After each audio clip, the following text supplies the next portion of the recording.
अस्सलाम वालेकुम रहमतुल्लाह। मैं हूं तब्रेज़ कासमी और आप देख रहे हैं मिल्लत टाइम्स। हिंदुस्तान में इस वक्त हाहाकार मचा हुआ है। मुल्क शदीद क्राइसिस से दो चार है। लाशों के अंबार लग चुके हैं। शमशान घाट में जगह नहीं है, लकड़ियां जलाने के लिए नहीं है, कब्रिस्तान में भी जगह कम पड़ गई है। दिल्ली में लकड़ियों का ताबूत बना कर दिया जाता है। अब लकड़ियां नहीं मिल पा रही है, ताबूत बनाने के लिए ऐसी सिचुएशन बन गई है। हॉस्पिटल में बिल्कुल भी जगह नहीं है। आईसीयू वार्ड में जगह मिलने का तो सोचा ही नहीं जा सकता है। डॉक्टर्स ये कह रहे हैं कि अगर किसी पेशेंट की मौत होगी तभी आपके पेशेंट को एडमिट किया जा सकता है। फिलहाल रोड पर ही वेट कीजिए। सड़कों पर सन्नाटा है। हॉस्पिटल में चीखों पुकार की आवाज आ रही है। हर घर में मातम पिसरा हुआ है। रोजाना किसी न किसी जानने वाले की मौत हो जा रही है।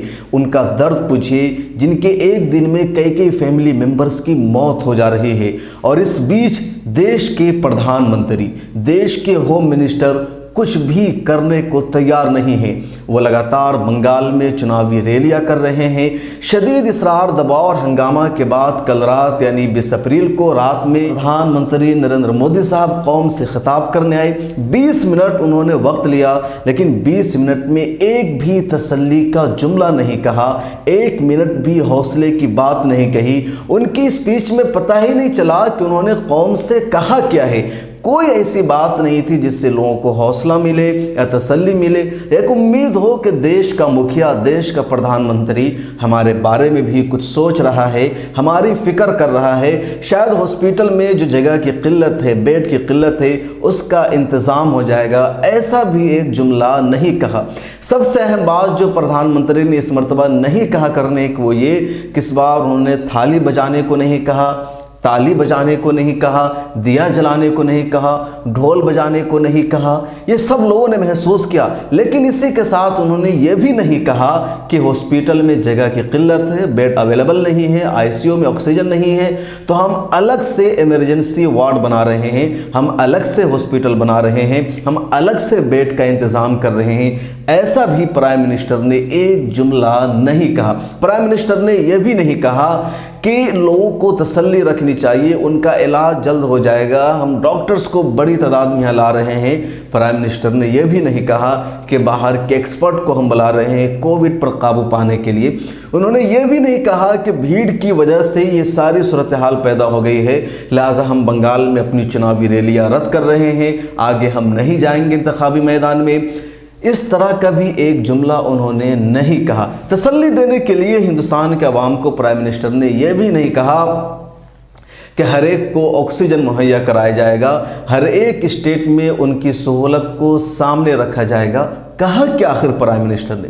सिर्फ ये कहा कि आप वैक्सीन लीजिए, 18 साल से अबव के लोग भी वैक्सीन ले सकते हैं। यानी उन्होंने सिर्फ वैक्सीन की मार्केटिंग की, वैक्सीन बेचने पर जोर दिया। इसके अलावा और कोई दूसरी बात तसल्ली की प्राइम मिनिस्टर साहब ने नहीं की। इस वक्त मुल्क की जो ताज़ा सूरत हाल है वो सच पूछिए तो हाहाकार मचा हुआ है। अयोध्या में तमाम मंदिरों को बंद कर दिया गया है क्योंकि वहाँ के कई साधु संत कोरोना पॉजिटिव पाए गए हैं। लाशों का अंबार लग गया है। कुंभ का मेला अभी तक जारी है, जहां 30 लाख से ज़्यादा लोग इकट्ठे हैं और उसकी वजह से पूरे देश में कोरोना फैल रहा है, लेकिन उस पर कोई भी एक्शन नहीं लिया जा रहा है। गोदी मीडिया के तमाम दलाल, एंकर्स चुप हैं। इसके अलावा कई रियासतों में बुरी सूरत हाल है। दिल्ली सबसे ज़्यादा क्राइसिस का शिकार है। दिल्ली के मुखिया अरविंद केजरीवाल को देखिए, पिछले 15 महीनों से इन्होंने कोई इंतज़ाम नहीं किया, सिर्फ वाहवाही लूटने की कोशिश की कि दिल्ली ने कोरोना को हरा दिया है, दिल्ली में सब कुछ ठीक ठाक है। लेकिन सबसे बुरी सूरत हाल दिल्ली की है कि यहाँ हॉस्पिटल में जगह खाली नहीं है। रोज़ाना मेरे पास दसियों फ़ोन आ रहे हैं कि हॉस्पिटल में जगह नहीं मिल रही है, प्लीज़ कुछ जुगाड़ लगाइए, कुछ इंतज़ाम कीजिए कि बेड मिल जाए, ऑक्सीजन मिल जाए, आईसीयू वार्ड में जगह मिल जाए। आखिर सरकार क्या कर रही थी?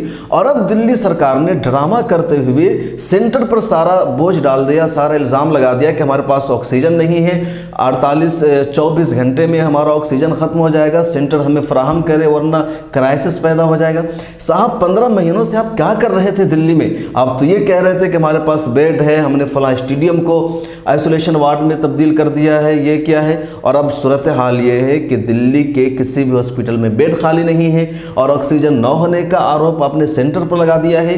ये आपकी जिम्मेदारी थी अरविंद केजरीवाल साहब, लेकिन प्रॉब्लम ये है अरविंद केजरीवाल की मार्केटिंग अच्छी तरह करना जानते हैं। जो काम अच्छा हो जाता है उसका क्रेडिट खुद लेते हैं और जिस काम में ये नाकाम हो जाते हैं सारा इल्ज़ाम नरेंद्र मोदी पर लगा देते हैं और नरेंद्र मोदी की अदावत में, उनकी दुश्मनी में लोग इनकी और वाहवाही करने लगते हैं और नरेंद्र मोदी के तई बदजन हो जाते हैं। मोदी की या बीजेपी सरकार की जो कमी है, कोताही है अपनी जगह, लेकिन इसके लिए अरविंद केजरीवाल को माफ़ नहीं किया जाएगा कि उनकी इसमें कोई कोताही नहीं है। अरविंद केजरीवाल पर सबसे बड़ा सवाल ये कि केजरीवाल जो पिछले साल तबलीगी जमात को जिम्मेदार ठहरा रहे थे कोरोना के फैलने के लिए, आज जब कोरोना की दूसरी लहर है जो सबसे ज़्यादा ताकतवर लहर है, लाशों के अंबार लगते जा रहे हैं, उस लहर को आखिर किसने फैलाया है।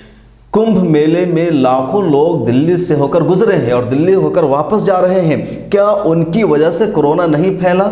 अरविंद केजरीवाल इस पर चुप क्यों है, कि उनकी जुबानें खामोश है। ये सवाल अरविंद केजरीवाल से तो बनता ही है, लेकिन केजरीवाल अब चुप हैं क्योंकि वो मुसलमान नहीं है। मुसलमानों को टारगेट बनाना सबके लिए आसान हो जाता है।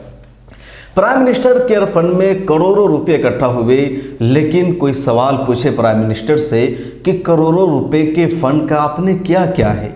कोई आज तक कोविड स्पेशल हॉस्पिटल नहीं बना, कोई इंतज़ाम नहीं हुआ। उससे अच्छा तो कम से कम राजनाथ सिंह ने किया, जिन्होंने वज़ीर दिफा होते हुए अपनी जिम्मेदारी निभाई और जो फ़ौजी हॉस्पिटल है उसके बारे में कहा कि फ़ौजी हॉस्पिटल को आवाम के लिए खोल दिया जाए और फ़ौज योगदान दे, अपनी जिम्मेदारी निभाए, एज अ वॉलंटियर काम करे और लोगों को मदद फराहम करे। इसके अलावा अपने लोकसभा हल्का लखनऊ में उन्होंने 500 बेड का अलग से इंतज़ाम कराया है। बट प्राइम मिनिस्टर ने कुछ किया नहीं है, ना कुछ कर रहे हैं। उनका सारा फोकस बंगाल चुनाव पर है। कौम के नाम खिताब करने में बिल्कुल भी मायूसी का उन्होंने शिकार बना दिया है और उनके भाषण से पहले तो लोगों का ज़रा मूड ठीक भी था, वो कुछ हल जान रहे थे, लेकिन जब से उनका भाषण हुआ है उससे लोगों को यही तासुर लग रहा है कि मुल्क बेबस है, प्राइम मिनिस्टर भी बेबस है, वो कुछ नहीं कर सकते हैं और लोगों में मायूसी पैदा हो गई है।